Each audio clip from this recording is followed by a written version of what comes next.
चलो भाई ध्यान दो।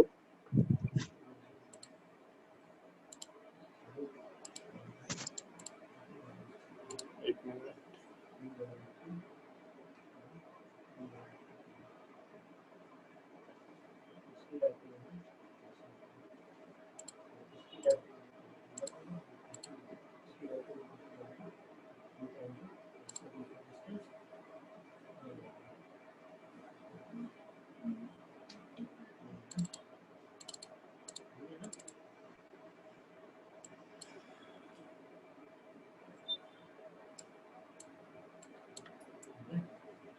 चलो भाई ध्यान दो।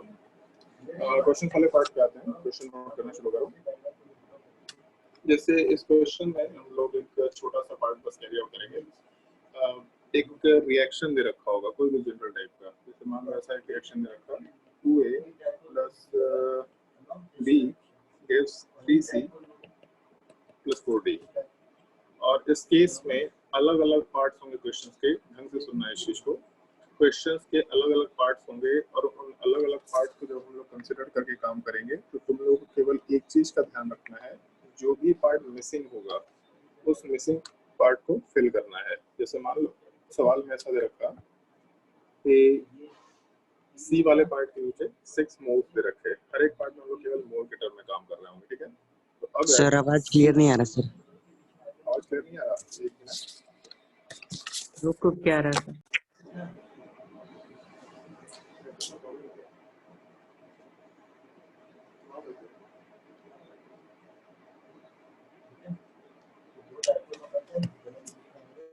हाँ अभी आवाज ही आ रहा है? यस। चलो ठीक है, ओके। तो जैसे क्वेश्चन में ऐसा दिया कि हम लोग के पास एक रिएक्शन है जिसमें हम लोगों का जो 2A वाला पार्ट है वो B के साथ कंबाइन करके 3C प्लस 4D बना रहा है, ठीक है। और इस केस में ऐसा मेंशन किया है कि C वाले पार्ट के नंबर ऑफ मोल्स 6 के बराबर है। तो केवल यही पार्ट दे रखा। अब हम लोग को करना क्या है कि इस 6 मोल से एसोसिएटेड D वाला पार्ट कितना बनेगा, A वाला पार्ट कितना बनेगा और B वाला पार्ट कितना बनेगा, इस चीज को आइडेंटिफाई करना है। तो जैसे एक क्वेश्चन हम सॉल्व करके दिखा रहे हैं, बाकी क्वेश्चंस को तुमको खुद से ट्राई करना होगा इसके आगे, ताकि मालूम पड़ जाए कि नंबर ऑफ मोल्स हम लोग कैसे निकालते हुए काम कर सकते हैं। जैसे C वाले पार्ट में कोफिशिएंट 3 के बराबर दे रखा, जबकि B वाले पार्ट में कोफिशिएंट 1 के बराबर दे रखा। मतलब 1:3 रेशियो चल रहा है। तो इसका मतलब है कि B वाले पार्ट का 1 मोल C वाले पार्ट के 3 मोल का फॉर्मेशन करेगा। ये लिखने का तरीका होगा या बोलने का तरीका होगा कि B वाले पार्ट का 1 मोल C वाले पार्ट के 3 मोल्स का फॉर्मेशन करेगा, ऐसा बोल सकते हैं। तो 3 की जगह 6 मोल्स दे रखा, इसका मतलब जस्ट ट्वाइस दे रखा है। तो अगर 3 की जगह 6 दे रखा तो 1 का भी हम लोग आराम से ट्वाइस बना सकते हैं, मतलब टोटल 2 मोल्स का फॉर्मेशन कंसिडर करते हुए काम कर सकते हैं। इसका मतलब C के 6 मोल के फॉर्मेशन के लिए B वाले पार्ट के 2 मोल्स चाहिए होंगे। तो आराम से हम लोग B वाले पार्ट के नीचे 2 फिल कर सकते हैं। अब हम लोग A और B का रिलेशन निकाल लेते हैं। तो A और B में 2:1 रेशियो है। मतलब जब A वाले पार्ट का 2 मोल खत्म होगा तो B वाले पार्ट का 1 मोल खत्म होना चाहिए। 2:1 रेशियो। A का 2 मोल खत्म होगा तो B का 1 मोल खत्म होगा। तो अगर B का 2 मोल खत्म करना है तो ऐसा भी बोल सकते थे, B के 1 मोल के साथ A का 2 मोल रिएक्ट कर रहा है। तो जब B का 2 मोल होगा तो 2 के जगह पे A वाले पार्ट का 2 गुना मतलब 4 मोल कंसिडर कर सकते हैं। तो A के नीचे हम लोग आराम से 4 फिल कर सकते हैं। और मान लो D वाले पार्ट की बात करते हैं, तो कोफिशिएंट A वाले पार्ट का 2 के बराबर है एंड D वाले पार्ट का 4 के बराबर है। मतलब A एंड D में रिलेशन 2:4 के बराबर है या फिर 1:2। मतलब A का 1 मोल D वाले पार्ट के 2 मोल का फॉर्मेशन कराएगा। तो जब A वाले पार्ट का 4 मोल होगा तो D वाले पार्ट का हम लोग 8 मोल कंसिडर करते हुए काम कर सकते हैं। सिंपल सा रिलेशन है, बस जो रेशियो है स्टोइकियोमेट्रिक कोफिशिएंट का उसको मेंटेन करते हुए चलना है। तो जैसे सवाल में हम लोग का 6 मोल दे रखा था, तो बॉम्बे वाला पार्ट B उसके नीचे 2 हो गया, A वाले पार्ट के नीचे 4 हो गया और D वाले पार्ट के नीचे हम लोग आराम से 8 मेंशन कर सकते हैं। तो सिमिलर टाइप से हर एक केस में fill in the blanks type का स्ट्रक्चर होगा, कोई एक पार्ट होगा जो तुमको फिल करना होगा और दूसरे वाले पार्ट को तुम लोगों को कंसिडर करते हुए काम करना होगा। ऐसा लिखते हुए कर सकते हैं हम लोग काम। तो फटाफट क्वेश्चन सॉल्व करना शुरू करो। इसके नीचे रिएक्शन लिख लो और उसके नीचे क्वेश्चन सॉल्व करना शुरू करो।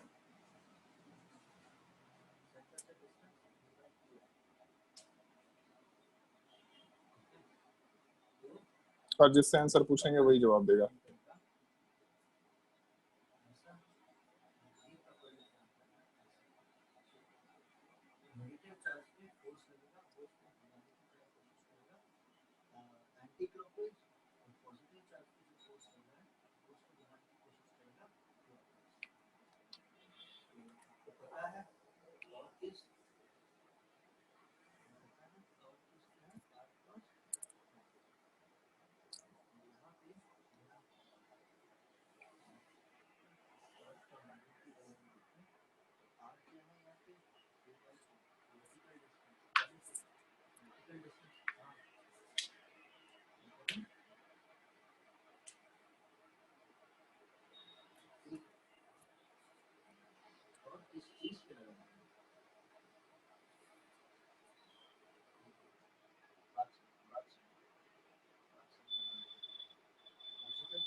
सेम है ना? क्या बोल रहा हूँ? आवाज नहीं आ रही है रमेश, फिर से एक बार ढंग से बोलो। रेशियो सेम है ना ये उसका, वो 2:1 3:2। 2:1 3:1। सर ABCD जो उसी 1 2 3 4 बनाना है ना? हाँ भाई, जो फिल इन द ब्लैंक्स है, ए वाला पार्ट नहीं है, सी वाला पार्ट नहीं है, डी वाला पार्ट नहीं है, जो नहीं है उसको लिखना है। तो कितना रहेगा, कितना बनेगा, वो चीज लिखनी है।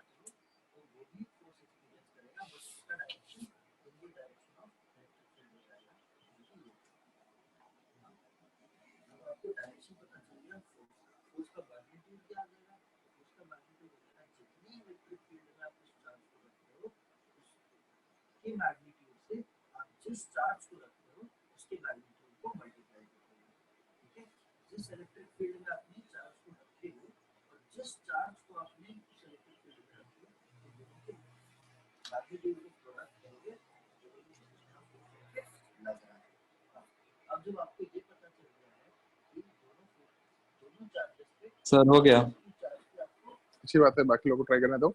जिन लोग आंसर आता जाएगा अपना हाथ रेस कर लेना ताकि हम लोग डिस्कशन शुरू कर पाए।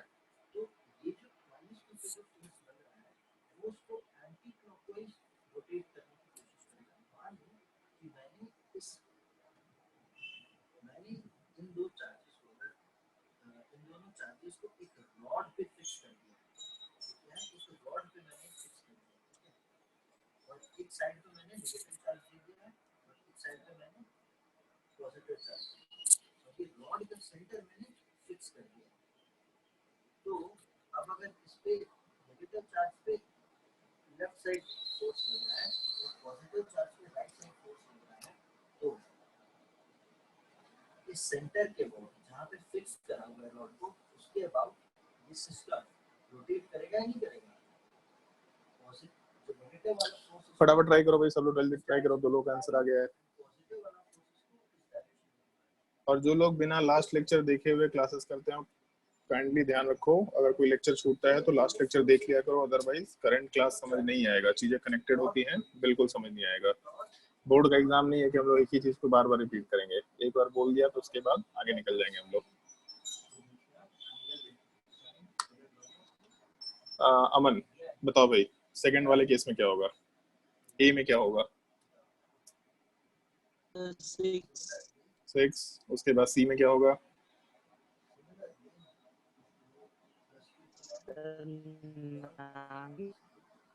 जोर से बोल, थोड़ा आवाज नहीं आ रहा। सर 9। हाँ बोलो। 9। और डी में? 12। ओके। किसी को क्वेश्चन नंबर 2 में अगर कोई डाउट हो तो पूछ सकता है। जिसको भी डाउट होगा फटाफट पूछते जाओ। चलो बढ़िया। उसके बाद कौन है भाई? शशांक, क्वेश्चन नंबर 3 में क्या आंसर होगा?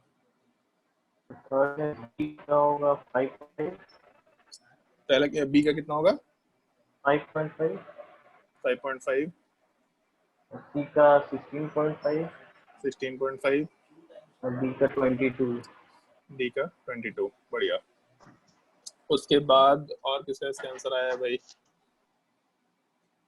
अनिमेश बताओ भाई, फोर्थ वाले केस में क्या होगा? सर 10 ए 10 10, 8, बी का 5 है बी का 5 है। 5, और सी का 15। बी का कितना है? 5 यस सर। नहीं है, गलत आंसर है। और कोई बताओ? और किसी का आंसर नहीं आया, बस 5 ही लोग आंसर आया है। तो प्रशांत बताओ, फोर्थ वाले केस में।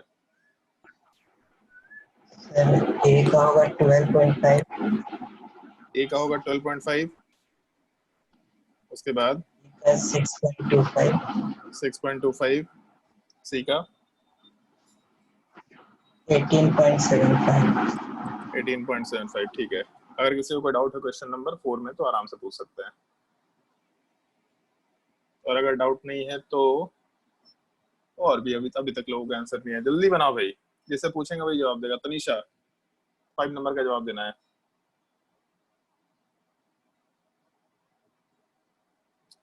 तनीषा आवाज आ रहा है?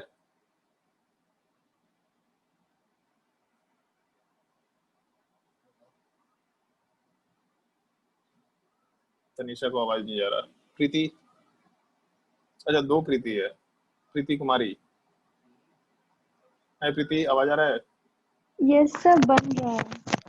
बनाओ जल्दी।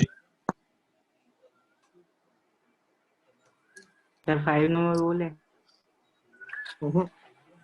जिससे पूछे वही जवाब देगा। तेरा जब मौका है तो बोला, गलत ही बोल दिया। इसमें तो छोटा सा मिस्टेक हो गया। कोई बात नहीं, बढ़िया है, गलती से ही मिस्टेक होता है।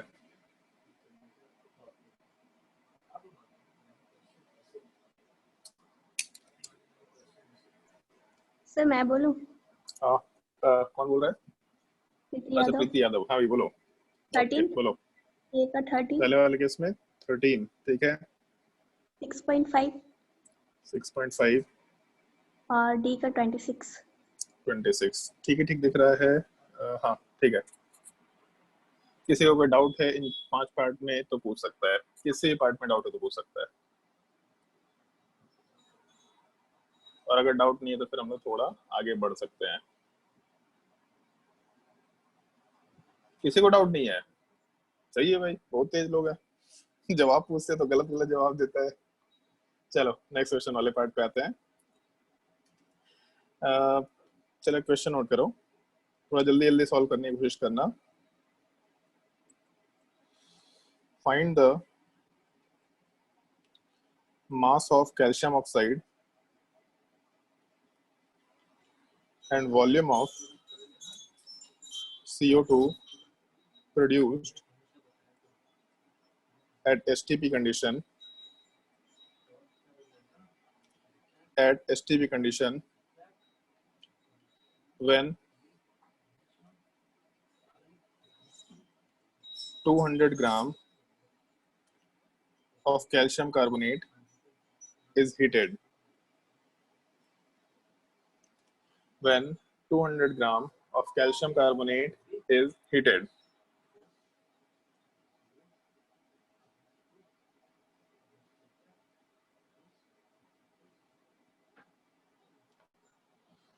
और मेरे हिसाब से शायद ये बचपन में रिएक्शन पढ़ा होगा, बचपन मतलब 10th क्लास में, ठीक है।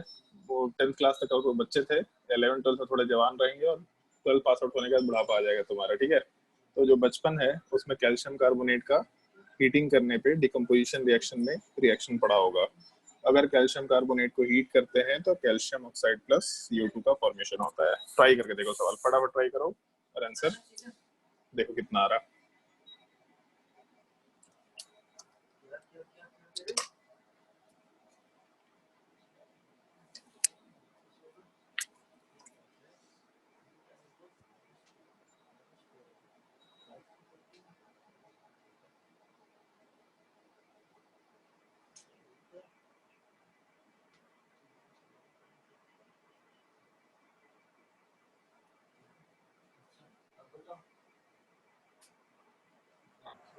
सर आ गया। आ गया तो चलो ठीक है, बाकी लोगों को ट्राई करने दो, पहले थोड़ा जल्दी ट्राई करने दो।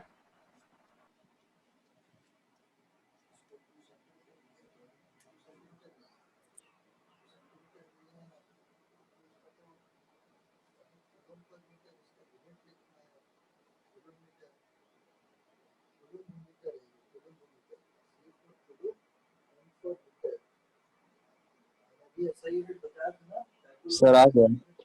अरे ठीक है, बताने की जरूरत नहीं है, बाकी लोगों को ट्राई करने दो।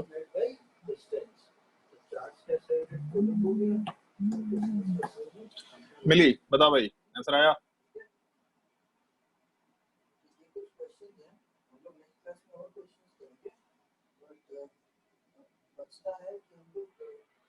नहीं मिली, आंसर मिली कि नहीं मिली?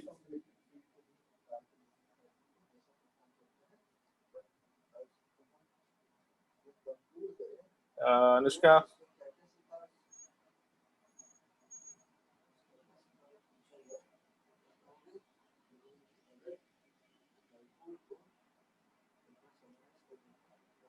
आवाज नहीं आता है कि आंसर नहीं आ रहा, तो आवाज का रिप्लाई नहीं करते लोग, पता ही नहीं चलता है इसमें। हाँ, आयुष बताओ कितना होगा? सर 56 ग्राम। 56 ग्राम? नहीं भाई, गलत है। और किसी का कोई आंसर आया है? सर 2.8 ग्राम। सर कैल्शियम ऑक्साइड 112 ग्राम। 2.8 ग्राम भी गलत है। हाँ शशांक, क्या कितना बोल रहा है? 112 ग्राम। 112 ग्राम, ठीक है। और CO2 का वॉल्यूम कितना? 44.8 लीटर। 44.8 लीटर, ठीक है। ये दोनों आंसर गलत है, 2.8 और 56 ग्राम दोनों आंसर गलत है। चलो भाई ध्यान दो, फटाफट ध्यान दो। सबसे पहला पार्ट, हम लोग कभी भी मास के टर्म में कैलकुलेशंस नहीं करते हैं, हमेशा हम लोग कैलकुलेशन करने के लिए मोल्स निकालते हैं। तो सबसे पहले अगर हम लोग मोल्स वाले पार्ट की बात करें, तो कैल्शियम कार्बोनेट का मास 200 ग्राम के बराबर दे रखा, तो यहाँ से नंबर ऑफ मोल्स निकालते हैं। Number of moles is equal to weight upon molar मास।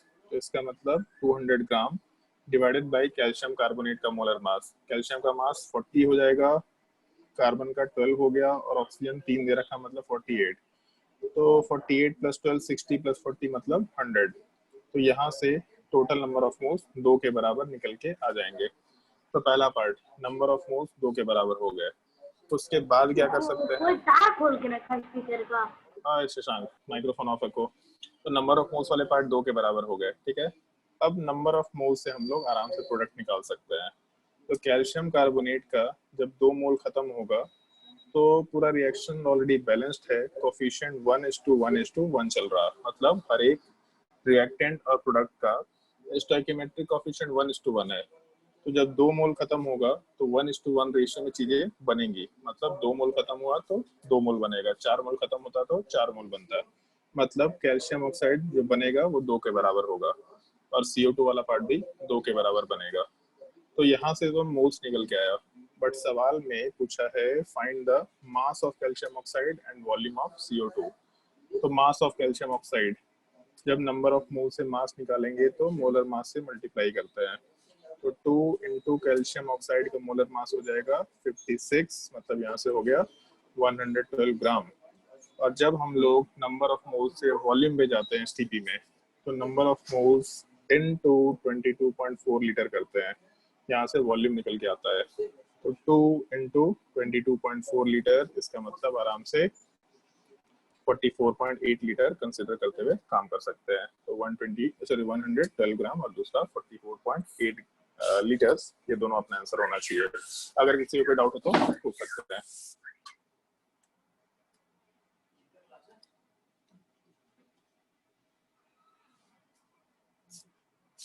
किसी को कोई भी डाउट हो तो पूछ सकता है।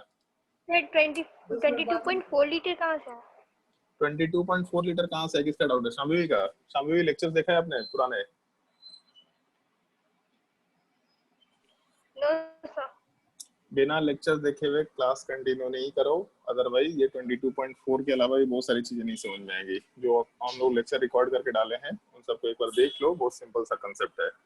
STP पे 1 मोल का वॉल्यूम 22.4 लीटर होता है। ये एक molar volume Okay, term sir. Use करते हैं हम लोग, ठीक है। तो जब 1 मोल 22.4 लीटर वॉल्यूम ऑक्यूपाई करेगा एसटीपी कंडीशन पे, स्टैंडर्ड टेम्परेचर एंड प्रेशर पे, तो 1 मोल 22.4 है, तो 2 मोल्स वाले पार्ट 2 इंटू 22.4 ऑक्यूपाई करेगा, x मोल वाले part x into 22.4 litre occupy करेगा, ठीक है। एक बार लेक्चर देख लेना, ये चीजें आराम से क्लियर हो जाएंगे। Okay, sir. और कोई अगर डाउट है तो पूछो, अदरवाइज हम लोग नेक्स्ट क्वेश्चन पे बढ़ते हैं। Next question almost similar type से विथ वन मॉडिफिकेशन। चलो भाई ट्राई करो। Find the amount of calcium carbonate formed when 200 ग्राम, अच्छा सॉरी कैल्शियम कार्बोनेट नहीं, कैल्शियम ऑक्साइड कर लेना। calcium oxide formed when 200 gram of calcium carbonate is heated with 95% purity in the sample. Find the amount of calcium oxide formed when 200 gram of calcium carbonate is heated with 95% purity in the sample.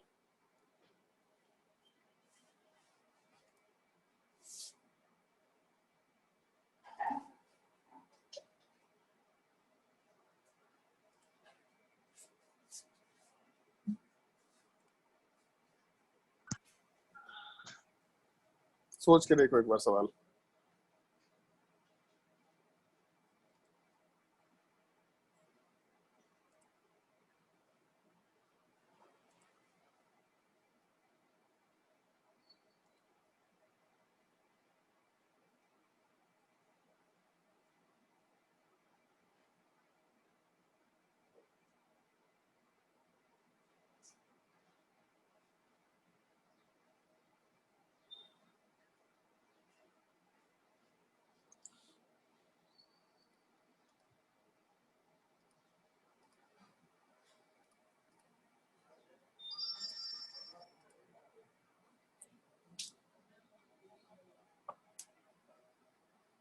जिसका भी answer आएगा अपना हाथ raise कर सकता है। थोड़ा difficult सवाल है लेकिन मतलब बहुत मुश्किल भी नहीं है।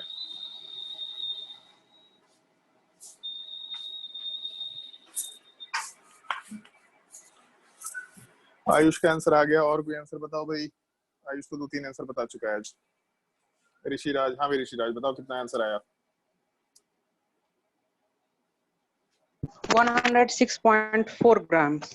106.4 ग्राम, बढ़िया। चलो भाई ध्यान दो, बाकी लोग जो ट्राई कर रहे हैं वो भी ठीक है, नहीं तो ध्यान दे सकते हैं आराम से इधर। जैसे एग्जैक्टली ऊपर सेम सवाल सॉल्व किया था हम लोगों ने, कैल्शियम कार्बोनेट वाला पार्ट कैल्शियम ऑक्साइड और CO2 में डिसोसिएट होगा, ठीक है। सवाल में ऐसा मेंशन किया है कि हम लोग के पास टोटल मास 200 ग्राम के बराबर है, लेकिन एक मॉडिफिकेशन के साथ सवाल में ये भी मेंशन किया है कि जो परसेंटेज प्योरिटी है वो 95% के बराबर है। मतलब हम लोग का जो सैंपल है उसका 95% ही एक्चुअल में प्योर एग्जिस्ट कर रहा है या फिर प्योर फॉर्म में एग्जिस्ट कर रहा है।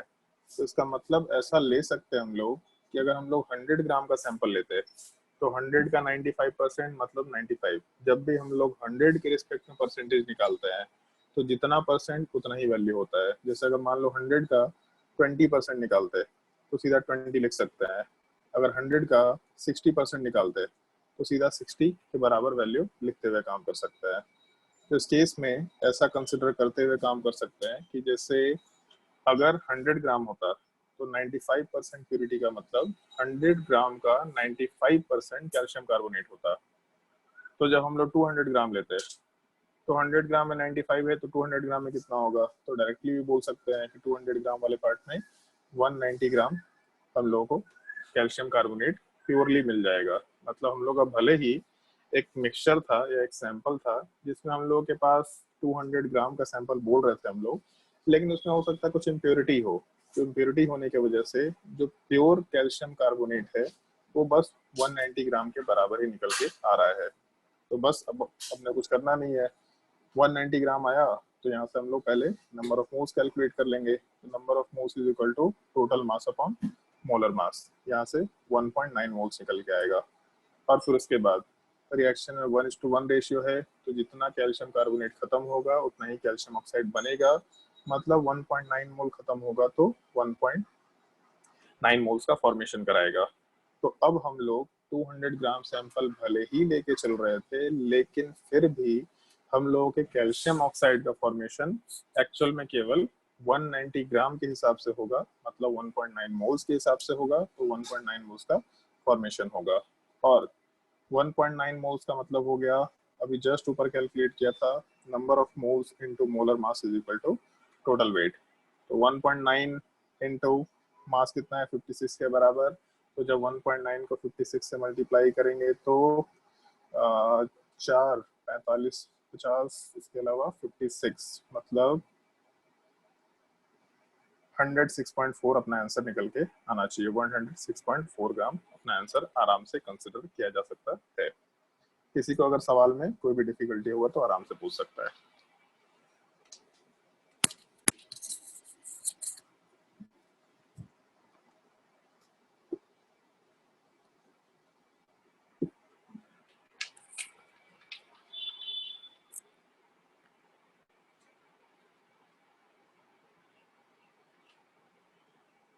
कोई डाउट नहीं है किसी को? चलो भाई, अगर डाउट नहीं है तो नेक्स्ट क्वेश्चन पे बढ़ते हैं। वैसे नेक्स्ट क्वेश्चन पे बढ़ने से पहले हम लोग एक छोटा सा कंसेप्ट डिस्कस करेंगे अभी, ठीक है? जैसे हम जिससे सवाल पूछेंगे एग्जैक्टली वही जवाब देगा। श्रुति, आवाज आ रहा है तुमको? Yes sir. श्रुति, चलो एक चीज बताओ। जैसे मान लो एक पेन है जिसका कॉस्ट 3 रुपीज है, या सिंपल ले लेते हैं 2 रुपीज है, ठीक है?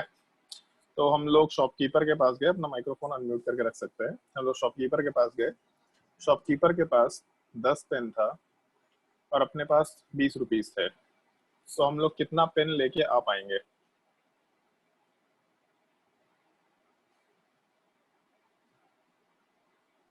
बताओ भी श्रुति, जल्दी।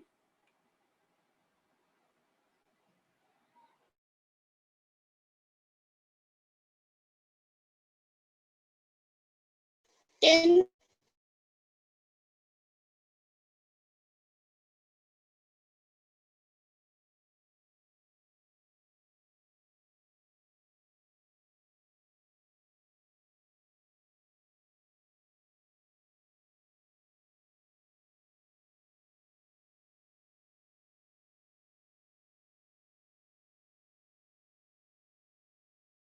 Ten sir.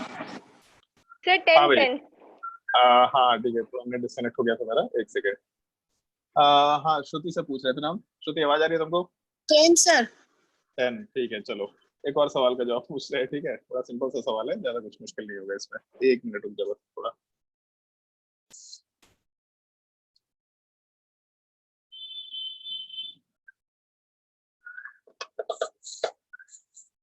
वैसे सवाल यही है, लिखेंगे भी स्क्रीन पे। मान लो हम लोग शॉपकीपर के पास गए, ठीक है? और हम लोगों के पास 20 रुपीज हैं, बट शॉपकीपर के पास मान लेते हैं 5 पेन है। तो कितना मिलेगा अपने पास में, कितना पेन लेके आ सकेंगे? सर क्वेश्चन रिपीट कीजिए ना। क्वेश्चन ये है कि मान लो हम लोग के पास 20 रुपीज है, हम लोग 20 रुपीज लेके गए शॉप पे, ठीक है? बट शॉपकीपर के पास 5 पेन है, तो हम लोग कितना पेन लेके आ पाएंगे?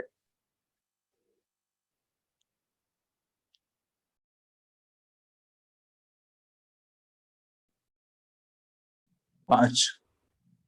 मतलब अभी अभी जैसे एक सवाल था ना कि 10 पेन था शॉपकीपर के पास, हम लोग के पास 20 रुपीज थे, हम लोग मार्केट में गए शॉप के पास और पूछे कि हमको पेन लेना है, तो मैक्सिमम हम लोग कितना पेन लेके आ सकते थे? तो 10 पेन लेकर के आराम से आ सकते थे। अभी हम लोग शॉपकीपर के पास गए वापस से, हम लोग के पास 20 रुपीज है, बट शॉपकीपर के पास 5 पेन है। तो अगर शॉपकीपर के पास 5 पेन है तो हम लोग कितना पेन लेके आ पाएंगे? Sir 5 pens only. 5 pen only लेकर के आ पाएंगे। पैसा तो कम नहीं था हम लोग के पास, लेकिन शॉपकीपर के पास पेन कम था, मतलब कम ही पेन लेके आ पाएंगे। मान लो नया सिचुएशन है कि शॉपकीपर के पास 10 पेन था और हम लोग के पास 10 रुपीज है, तो हम लोग कितना पेन लेके आ पाएंगे? Five pens. सब लोगों को समझ में आ रहा होगा कि हम लोग 5 पेन ही लेकर के आ सकते हैं। यार एक सेकंड, स्क्रीन शेयरिंग क्यों नहीं हो रहा?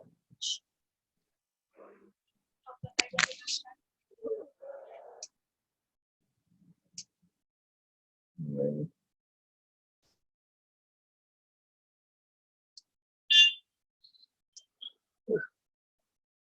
एक मिनट रुको। सर दो स्मार्ट पे अकेडमी दिखा रहा है, एक पहले से स्क्रीन हाँ शेयर हाँ कर। हाँ हाँ, एक सेकंड रुको रुको।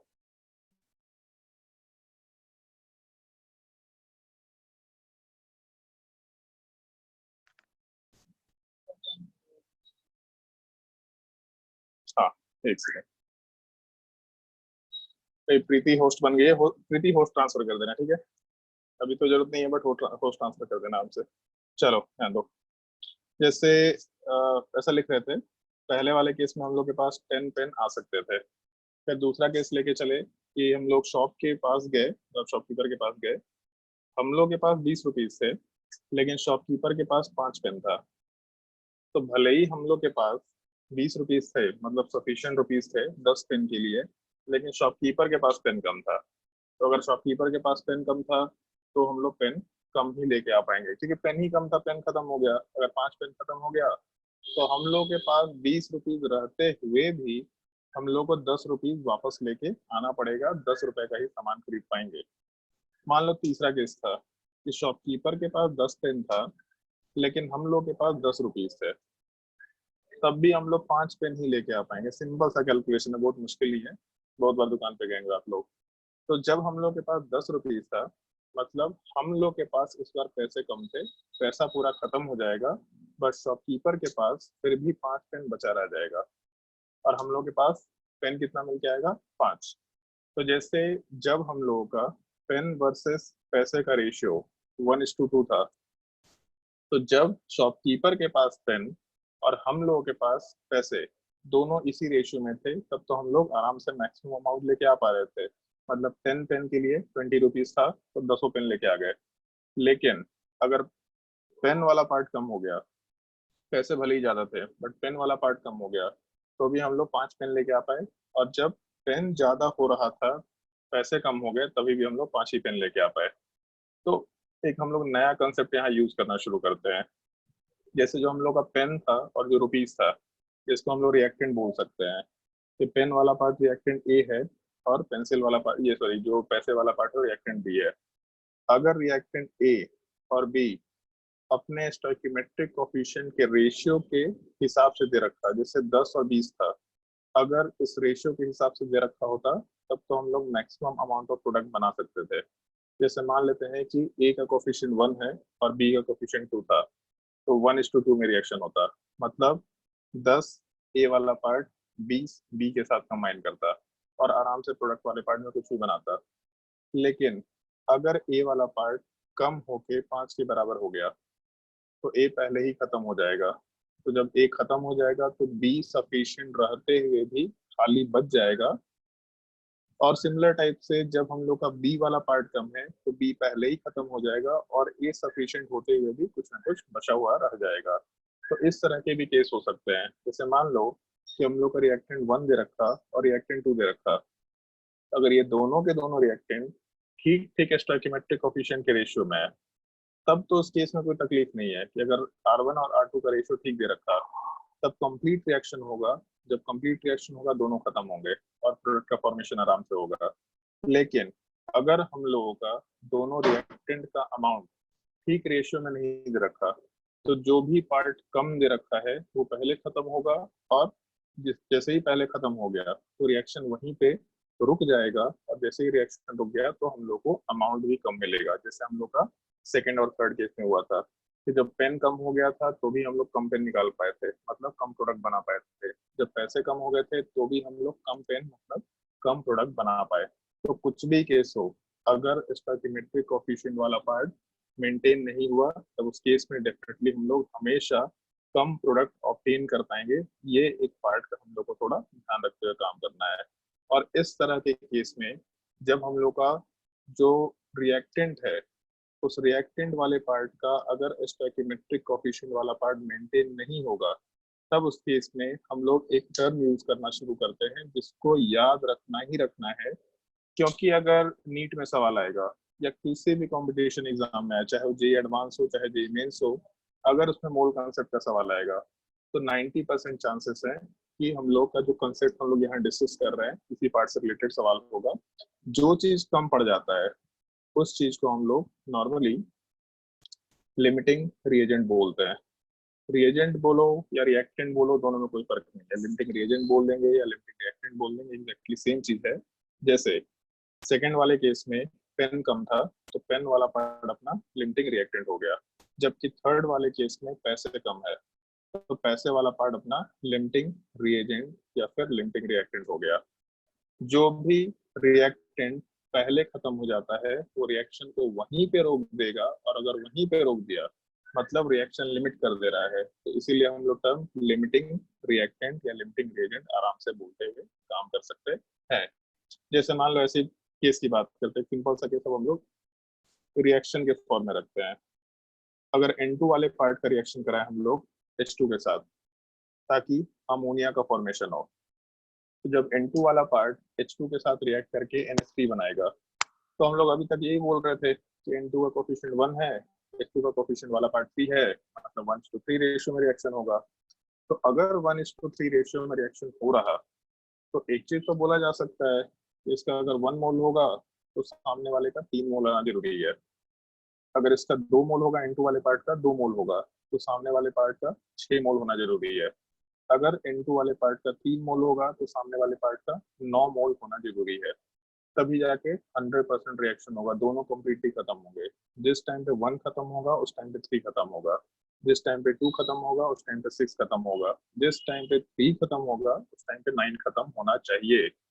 लेकिन मान लो पहले वाले केस को तो हम लोग छोड़ देते हैं, बट दूसरे वाले केस में मान लेते हैं कि N2 2 दे रखा लेकिन H2 वाला पार्ट 7 दे रखा, तो हम लोग के पास भले ही हाइड्रोजन 7 दे रखा है लेकिन नाइट्रोजन के 2 मोल के लिए कितना हाइड्रोजन चाहिए? 6 ही तो चाहिए। तो अगर 6 चाहिए तो 7 कहाँ से रिएक्शन कर जाएगा? नाइट्रोजन जब एग्जिस्ट करेगा तभी तो रिएक्शन हो पाएगा, जब तक नाइट्रोजन एग्जिस्ट नहीं करेगा तब तक हाइड्रोजन रिएक्ट नहीं कर सकता। तो नाइट्रोजन जैसे ही 2 खत्म हुआ तब उस टाइम पे हाइड्रोजन 6 खत्म होगा, और 6 अगर खत्म हो गया इसका मतलब 1 मोल हाइड्रोजन बचा रह जाएगा, और जो 1 मोल बचा रह गया उसके साथ रिएक्शन करने के लिए नाइट्रोजन ही एग्जिस्ट नहीं कर रहा। तो अगर नाइट्रोजन एग्जिस्ट नहीं कर रहा इसका मतलब कोई फायदा नहीं है हम लोग का। तो इस केस में 2:6 मतलब 1:3 रेशियो अगर होता तब तो काम ठीक था, लेकिन अगर हम लोगों का हाइड्रोजन वाला पार्ट 6 की जगह 7 दे रखा मतलब ज्यादा दे रखा, तो जो चीज ज्यादा दे रखा है वो बचेगा ही बचेगा, और अगर बचेगा तो उस चीज को हम लोग ज्यादा होने की वजह से एक्सेस रिएजेंट बोल सकते हैं। और जो चीज कम दे रखा या जो चीज पहले खत्म हो जाएगा उस चीज को हम लोग आराम से लिमिटिंग रिएजेंट बोलते हुए काम कर सकते हैं। ये टर्म आप ध्यान रखना, लिमिटिंग रिएजेंट अभी हेडिंग डलवाएंगे, पॉइंट भी लिखवाएंगे, बट ये टर्म ध्यान रखना है एक जनरल लैंग्वेज में जो भी रिएक्टेंट पहले खत्म हो जाता है that is called as limiting reagent, क्योंकि जैसे ही वो खत्म होगा रिएक्शन वहीं पे रुक जाता है।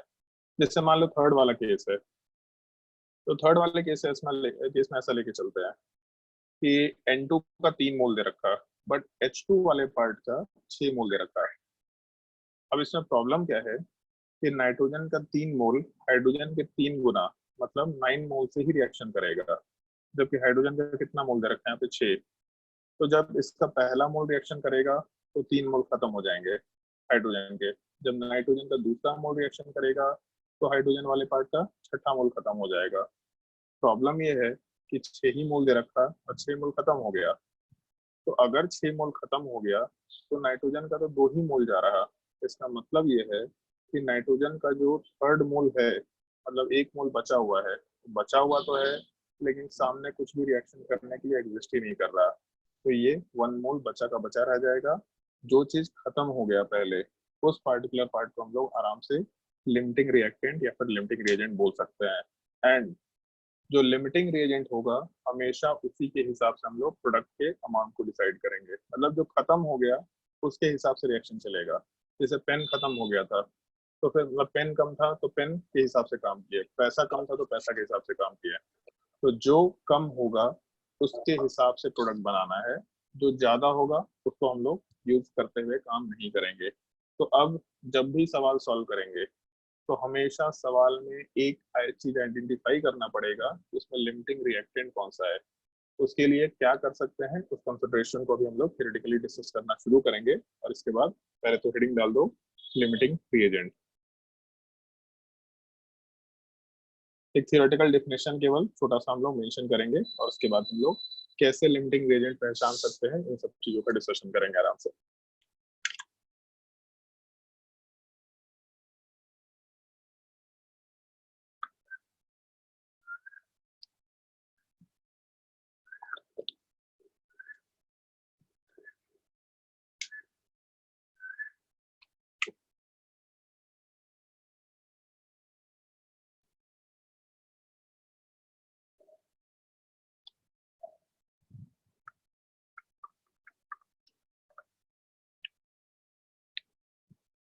चलो पॉइंट नोट करो।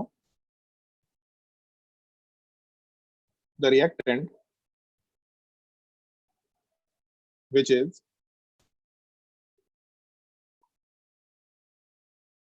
consumed first in the reaction, the reactant which is consumed first in the reaction is called as limiting reagent। Reaction में जो पार्ट पहले खत्म हो जाएगा उस चीज को हम लोग आराम से लिमिटिंग रिएजेंट बोल सकते हैं।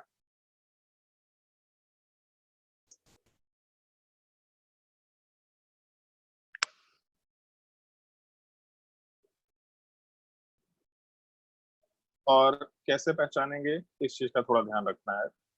जैसे मान लो एक रिएक्शन दे रखा 2A प्लस B और प्रोडक्ट वाले पार्ट का फॉर्मेशन, प्रोडक्ट की जरूरत भी नहीं एक्चुअल में भी हम लोगों को। अगर हम लोगों के रिएक्टेंट का स्टोइकियोमेट्रिक कोएफिशिएंट का रेशियो 2:3 है तो हमेशा जब भी नंबर ऑफ मोल्स दे रखा होगा तो उसका रेशियो जरूर चेक कर लिया करना, ट्राई करना। ज्यादा बेटर पता है क्या होगा, ऐसे ट्राई करना 1:2 के टर्म में काम कर लेना। जैसे यहाँ वाले पार्ट को आइदर हम लोग 1:3/2 लिख सकते हैं या फिर इसी चीज को 2/3:1 लिख सकते हैं। इस तरीके से काम कर लेना तो चीजें पहचाननी और भी आसान हो जाएंगी। मतलब हम लोग 2:3 लिखने की जगह पे 1:3/2 या फिर 2/3:1 लिख देंगे। जैसे मान लो केस दे रखा फर्स्ट पार्ट कि हम लोगों का जो ए वाला पार्ट है उसका 10 मोल दे रखा और बी वाले पार्ट का 15 मोल दे रखा, और ऐसा चेक करने बोला है कि दोनों में लिमिटिंग रिएजेंट कोई है क्या। पहले तो ये चेक करो कि लिमिटिंग रिएजेंट कोई है क्या, ऐसा पूछा है। तो अगर हम लोग रेशियो निकालेंगे नंबर ऑफ मोल्स का 10:15, तो 10:15 वाला पार्ट 2:3 के बराबर निकल के आ रहा है। तो दिख रहा है कि स्टोइकियोमेट्रिक कोएफिशिएंट का रेशियो और नंबर ऑफ मोल्स का रेशियो दोनों सेम है। अगर दोनों सेम है इसका मतलब हम लोग के लिमिटिंग रिएजेंट का केस यहाँ पे नहीं है। इस चीज के पॉसिबिलिटी को हम लोग आराम से रिमूव करते हुए चल सकते हैं। तो पहला पार्ट लिमिटिंग रिएजेंट यहाँ पे नहीं होगा, ये आराम से मेंशन कर दिया सबसे पहला पार्ट। मान लो दूसरे केस की बात करते हैं। ऐसा मेंशन कर रखा कि ए वाले पार्ट का 18 मोल है और बी वाले पार्ट का 30 मोल दे रखा। तो अब पूछा इसमें लिमिटिंग रिएजेंट है या नहीं है, तो फिर से रेशियो ले लेते हैं 18:30। मतलब जो मोल्स दे रखा उस मोल्स का रेशियो ले लो और उसको स्टोइकियोमेट्रिक कोएफिशिएंट के रेशियो से मैच करा करके देखो। तो मोल्स का रेशियो कितना है 18:30। 18:30 का मतलब हो जाएगा कि हम लोग 3:5 की बात कर रहे हैं। तो इस केस में हम लोग का जो क्वेश्चन है उसमें स्टोइकियोमेट्रिक कोएफिशिएंट वाला पार्ट 2:3 है, जबकि यहाँ पे मोलर रेशियो वाला पार्ट 3:5 दे रखा। तो अगर स्टोइकियोमेट्रिक कोएफिशिएंट और मोलर रेशियो दोनों सेम निकल के नहीं आया, इसका मतलब आराम से हम लोग यहाँ पे लिमिटिंग रिएजेंट का केस लेके चल सकते हैं। सवाल ये है कि सर लिमिटिंग रिएजेंट का केस तो मालूम पड़ गया, स्टोइकियोमेट्रिक कोएफिशिएंट के बराबर अगर मोलर रेशियो नहीं है मतलब लिमिटिंग रिएजेंट है। कौन सा लिमिटिंग रिएजेंट है ये कैसे मालूम पड़ेगा? तो उसके लिए एक काम करना, उसके लिए ये जो 1:2 के टर्म में बात कर रहे हैं इस चीज को यूज करते हुए काम करना। जैसे मान लो अगर हम लोग इस इक्वेशन को 3:5 वाले पार्ट को 1:5/3 लिख दें और इन दोनों को रिलेट करें, जो हम लोग को ऊपर का वैल्यू दे रखा और ये जो नीचे का वैल्यू है, मतलब हम लोग के स्टोइकियोमेट्रिक कोएफिशिएंट का वैल्यू था 1:3/2 और गिवन क्वेश्चन में मोल का रेशियो 1:5/3 है। तो 1:3/2 का मतलब कितना है, तो 1:1.5 और 1:5/3 का मतलब क्या है, तो 1:1.33। तो बस एक चीज देखना, मतलब सिंपल सा कंसेप्ट है, बस एक चीज देखना कि हम लोगों का जो स्टोइकियोमेट्रिक कोएफिशिएंट का रेशियो है, उस रेशियो में कौन सा वैल्यू कम हो रहा है। जैसे मान लो 1 नीचे वाले पार्ट में 1, ये तो बराबर है, लेकिन दूसरे वाले साइड में जो 1.5 है इसके जगह पे 1.33 वैल्यू है। तो 1.55 और 1.33 में 1.33 छोटा है। जो वैल्यू छोटा होगा वो पार्ट अपना लिमिटिंग रिएजेंट वाला पार्ट का केस आराम से कंसिडर करते हुए काम कर सकते हैं। मतलब जिसका वैल्यू छोटा हो गया वहाँ वाले पार्ट में हम लोग आराम से लिमिटिंग रिएजेंट वाला पार्ट मेंशन करते हुए काम कर सकते हैं। तो इसमें जैसे एक छोटा सा पार्ट है, थोड़ा ध्यान भी रखना है इस चीज का। ऐसा जरूरी नहीं है कि हमेशा 1:2 समथिंग चलेगा, समथिंग 1:1 भी हो सकता है। देख लेना कि तुमको कौन सा वैल्यू ज्यादा सुटेबल दिखाई दे रहा है। जो भी चीज सुटेबल दिखाई देगा उसके हिसाब से हम लोग आराम से कैलकुलेशन करते हुए काम कर सकते हैं।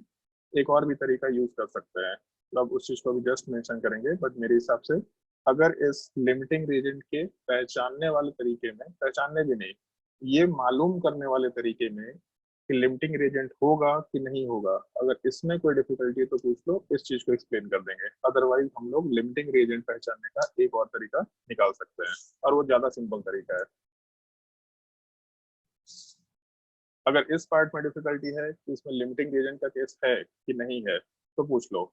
अगर इसमें डिफिकल्टी नहीं है तो हम लोग नेक्स्ट पार्ट में आगे बढ़ते हैं कि कैसे लिमिटिंग रीजन पहचानेंगे ज्यादा सिंपल तरीके से। चलो, नहीं है दिक्कत तो नेक्स्ट वाले पार्ट में जाते हैं।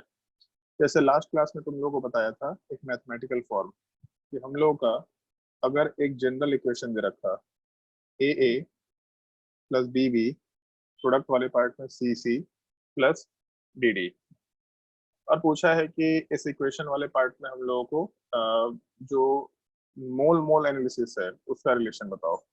तो शायद याद होगा लास्ट क्लास में बताया था number of moles of A by A must be equal to number of moles of B by B must be equal to number of moles of C by C must be equal to number of moles of D by D. ऐसा हम लोग relation आराम से consider करते हुए काम कर सकते हैं। ये सबसे पहला रिलेशन होता है जिसको हम लोग को यूज करते हुए काम करना होता है। ठीक है, मान लो कि हम लोगों के पास ये रिलेशन तो है और मान के चल रहे हैं कि सारा कुछ एकदम ठीक ठीक रेशियो में दे रखा, तब ये रिलेशन वैलिड होगा। लेकिन अगर लिमिटिंग रीजन का केस होगा तो ये रिलेशन कभी भी वैलिड नहीं होगा। ये चीज एकदम ध्यान रखना ही रखना है। तो इन जनरल अब से हैबिट बना लेना, अगर डायरेक्टली देख के मालूम पड़ रहा है कि अच्छा 1:3 रेशियो की जगह पे यहाँ कुछ और दे रखा है, मतलब लिमिटिंग रीजन है। आवाज अच्छे से नहीं आ रही है। आवाज अच्छे से नहीं आ रहा? नहीं आ रहा है सर। अभी सही। हो सकता है तुम्हारे जगह नेट का प्रॉब्लम हो। खैर फिर से एक बार रिपीट कर रहे हैं। जैसे अगर डायरेक्टली देख के मालूम पड़ रहा है, सिंपल मूव से रखे 1:1 रेशियो, 1:2 रेशियो, 1:3 रेशियो, तो आसानी से समझ में आ जाएगा क्वेश्चन, दिक्कत नहीं है। लेकिन अगर कॉम्प्लिकेटेड वैल्यू देगा, डेसिमल वगैरह टाइप का वैल्यू देगा, तो डेसिमल वाले केस में हमेशा ये जो रेशियोज हैं NA/NA, NB/B, NC/C और ND/D, इसको कैलकुलेट करके देखना। मतलब ऐसा कंपेयर करना बस simply number of moles of A को स्टोइकियोमेट्रिक कोएफिशिएंट से डिवाइड करके जो भी वैल्यू उसको फाइंड करना। Number of moles of B को स्टोइकियोमेट्रिक कोएफिशिएंट बी से डिवाइड करके जो भी वैल्यू है उसको आइडेंटिफाई करना। Number of moles of C को स्टोइकियोमेट्रिक कोएफिशिएंट से डिवाइड करके जो भी वैल्यू निकल के आएगा उसको आइडेंटिफाई करना। सिमिलर टाइप से तो वैसे लिमिटिंग रिएक्टेंट का केस है तो हम लोग सी और डी चाहिए भी नहीं, इसकी जरूरत नहीं पड़ेगी, इसको छोड़ देना। Number of moles of A और number of moles of B का उसके स्टोइकियोमेट्रिक कोएफिशिएंट से रेशियो निकाल के देखना। उसके बाद बस यही चीज देखना कि दोनों में कौन सा छोटा वैल्यू, जैसे पहले वाले केस में x आया और दूसरे वाले केस में y आया। अगर x वाला पार्ट लेस देन y है, इसका मतलब x वाले पार्ट को हम लोग आराम से लिमिटिंग रीजन बोल सकते हैं। मतलब ये पहचानने का बड़ा ही सिंपल सा तरीका है, लेकिन फिर भी हम सजेशन देंगे कि इतने सिंपल तरीके से काम, एक सेकेंड रुको, हाँ, जैसे सिंपल तरीके से इस चीज का थोड़ा ध्यान रखना कि जैसे हम लोग अगर डायरेक्टली बोल पा रहे हैं 1:2 रेशियो, 1:3 रेशियो या फिर 2:3 रेशियो अगर डायरेक्टली बोल पा रहे होंगे तो ट्राई करना है कि उसी तरीके से काम करना। लेकिन अगर देख के कॉम्प्लिकेशन लग रहा है, नहीं मालूम पड़ रहा है कि अरे भाई क्या बोल रहा है, कौन सा लिमिटिंग रीजन होगा पक्का जब भी क्वेश्चन आएगा तो लिमिटिंग रीजन चेक करना ही करना है। मतलब बाय डिफॉल्ट ये हैबिट में डाल के चलो, ये सवाल डायरेक्टली सॉल्व नहीं करना है without checking the limiting reagent. अगर उसमें कॉम्प्लिकेशन लग रहा है तो सीधा number of moles of A by A इसका रेशियो निकाल लो, number of moles of B by B का रेशियो निकाल लो, और इन दोनों रेशियोज में जो भी एक्स और वाई जो भी रेशियो आया, इन दोनों रेशियो में जो भी छोटा होगा वो पार्ट हम लोग लिमिटिंग रीजन से रिलेट कर सकते हैं। जैसे अगर एक्स वाला पार्ट छोटा आया, इसका मतलब अपना रिएक्टेंट ए वाला पार्ट लिमिटिंग रीजन होगा, ऐसा आराम से बोलते हुए काम कर सकते हैं। तो इस केस में, अच्छा सॉरी एक्स लिख दिया यहाँ पे, अगर x वाला पार्ट छोटा आया तो इसका मतलब रिएक्टेंट ए वाला पार्ट लिमिटिंग रिएजेंट है। दूसरा कैसा ऐसा हो सकता है, अगर x वाला पार्ट बड़ा आया तब इस केस में आराम से जिसका रेशियो छोटा है वो अपना लिमिटिंग रिएजेंट निकल के आ जाएगा। जैसे कुछ क्वेश्चंस पे आएंगे तो ये चीज हम लोग को समझ में आएगा।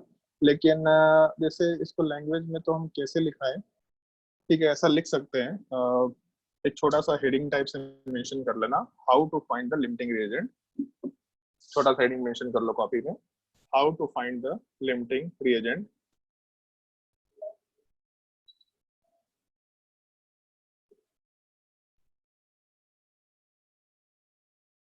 और उसमें ऐसा मेंशन कर लेना,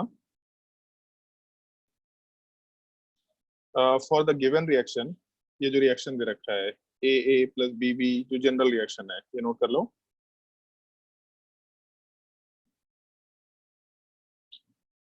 फॉर द गिवन रिएक्शन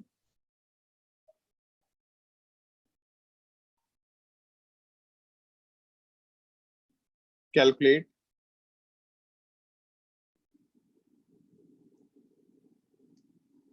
पहला part number of moles of A by stoichiometric coefficient of reactant A, मतलब Na अपॉन स्मॉल a। दूसरा part Nb upon small b।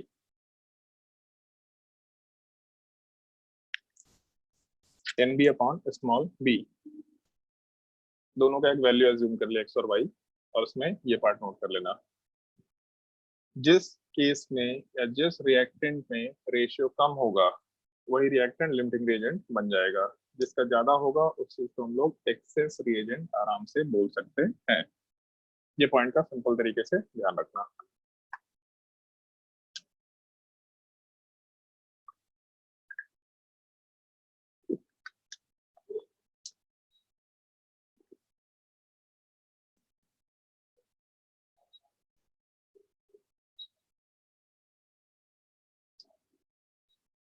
चलो भाई, अगर नोट कर लिया तो फिर क्वेश्चंस वाले पार्ट पे आते हैं। और मोस्टली जो भी क्वेश्चंस होंगे वो लिमिटिंग रीजन का ही केस होगा, एकदम ध्यान रखते हुए काम करना। कुछ बेसिक्स हम लोग पढ़ते हैं मोल कंसेप्ट में, लेकिन बस वो बेसिक सीखने के लिए होता है। और जब भी सवाल आएगा तो बाय डिफॉल्ट लिमिटिंग रीजन का मानते हुए चलना ही चलना है तुम लोगों को। चलो भाई क्वेश्चन नोट करो। For the given reaction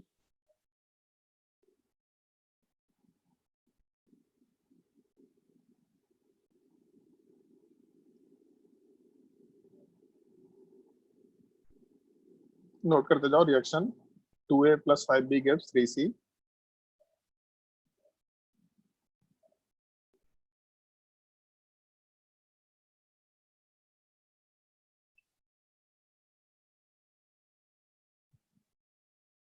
If 6 moles of A and 16 moles of B is taken,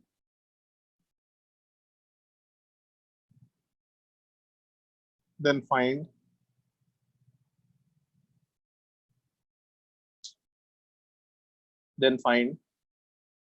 पहला पार्ट लिमिटिंग रिएजेंट कौन सा होगा यही फाइंड करना है by default.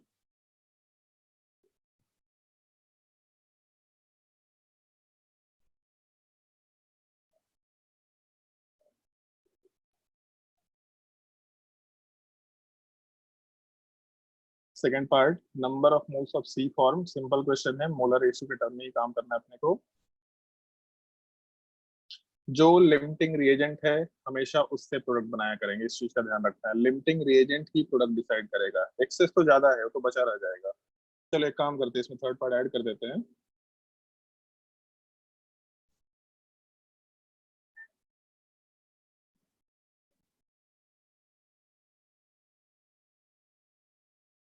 Third part, moles of access reagent left.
दो लोग आंसर आ गया, बढ़िया भाई। बताओ मिली, आज पहली बार आंसर आया तुम्हारा।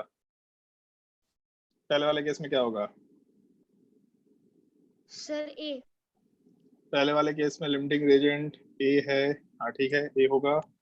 दूसरे वाले केस में क्या आंसर होगा? सर आपकी आवाज क्लियर नहीं आ रही है। सेकंड वाले केस में आंसर क्या होना चाहिए? Sir 1 mole. Number of moles of C for 1, पक्का?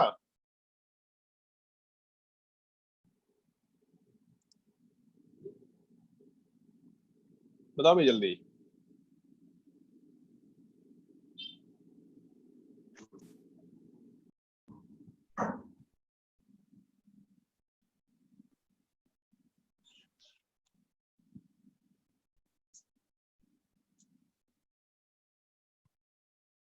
एक मिनट तो।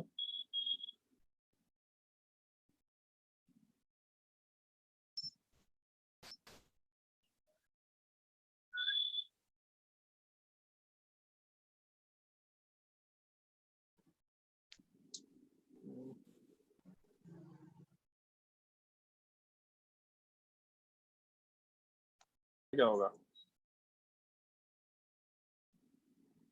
Hello, sir 9। सेकंड वाले केस में 9, ठीक है। थर्ड वाले केस में क्या होना चाहिए? जिसको आंसर देना है दे सकता है।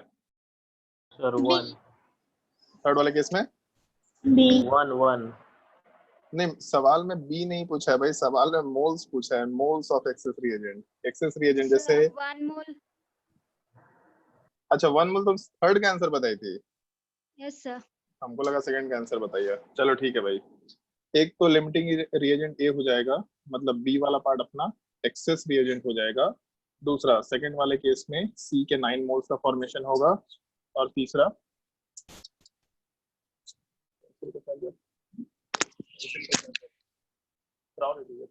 हाँ तीसरा थर्ड वाले केस में हम लोग 1 मोल आराम से कंसिडर करते हुए काम कर सकते हैं। एक बार सवाल एक्सप्लेन कर रहे हैं। सवाल में दे रखा है 2a + 5b, प्रोडक्ट वाले पार्ट में 3c, और सवाल में number of moles of A दे रखा है 6 के बराबर, number of moles of B वाला पार्ट दे रखा है 16 के बराबर। तो इसके हिसाब से अगर कंसिडरेशन लेके चले तो पहले रेशियो निकाल लेते हैं, number of moles of A divided by coefficient 2, मतलब 6/2, यहाँ से 3 आएगा वैल्यू।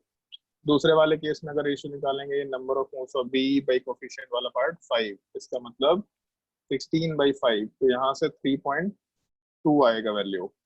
तो पहले वाले में वैल्यू 3 है, दूसरे वाले केस में वैल्यू 3.2 है। और जस्ट मेंशन किया था कि जिस केस में वैल्यू छोटा होगा वो अपना लिमिटिंग रिएजेंट निकल के आएगा।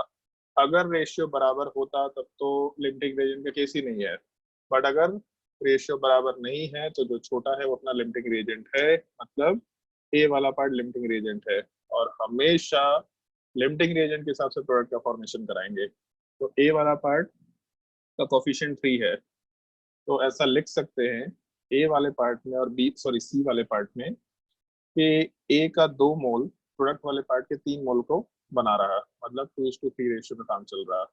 और सवाल में ए का 6 मोल दे रखा, मतलब 3 गुना दे रखा, तो प्रोडक्ट भी 3 गुना बनेगा, मतलब टोटल 9 का फॉर्मेशन होगा। ऐसा काम कर सकते हैं। तो सेकंड वाले केस का आंसर 9 आराम से निकल के आ जाना चाहिए। फिर उसके बाद जब थर्ड केस की बात करेंगे, ए और बी पूछा है कितना एक्सेस रिएजेंट बच जाएगा। तो ए वाले पार्ट में कोफिशिएंट 2 है और बी वाले पार्ट में कोफिशिएंट 5 है, मतलब 2:5 का रेशियो। तो 2 का 3 गुना दे रखा, मतलब 6 मोल। तो 5 का भी 3 गुना खत्म होगा, मतलब 15 मोल।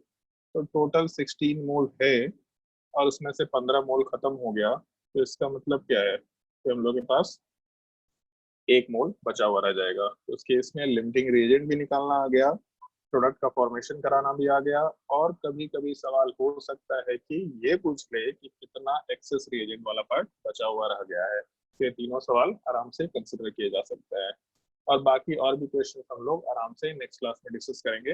आज के लिए हम इतना ही टॉपिक दे रहे हैं, लेकिन आज तुम लोगों को होमवर्क मिलेगा बुकलेट से, जिसको ढंग से ट्राई करके आना। और नेक्स्ट क्लास में हम लोग कुछ डिफिकल्ट क्वेश्चंस करेंगे। उस तरह के क्वेश्चन तुम्हारे नीट के एग्जाम में पूछे नहीं जाएंगे, लेकिन हम इसलिए उन डिफिकल्ट क्वेश्चंस को करेंगे ताकि तुम लोग का जो स्किल है वो थोड़ा डेवलप हो, थोड़ा भारी भारी टाइप के सवाल सॉल्व करने को पॉसिबिलिटी मालूम पड़े, लेकिन काम तुमको हल्के हल्के क्वेश्चंस के हिसाब से ही करते चले जाना है। कोई डाउट है अगर तो पूछ सकते हैं इस क्वेश्चन में, कोई भी डाउट है यहाँ तक है तो पूछ सकते हैं। सर लास्ट क्लास में जो होमवर्क दिए थे उसमें कुछ डाउट था। हाँ ठीक है, डाउट क्लास के लिए शायद तुम लोग का अनाउंसमेंट हुआ होगा कि तुम लोग का हम लोग डाउट डिस्कशन का एक ग्रुप बना दे रहे हैं। उसमें अपना जो भी डाउट है उसको पोस्ट कर देना, और उसका हम लोग वीडियो सॉल्यूशन बना के तुम लोग को भेजते जाएंगे। जैसे उसका एक छोटा सा सैंपल तुम लोग को दिखा देते हैं, आराम से देख लो। 1 मिनट रुक जाओ।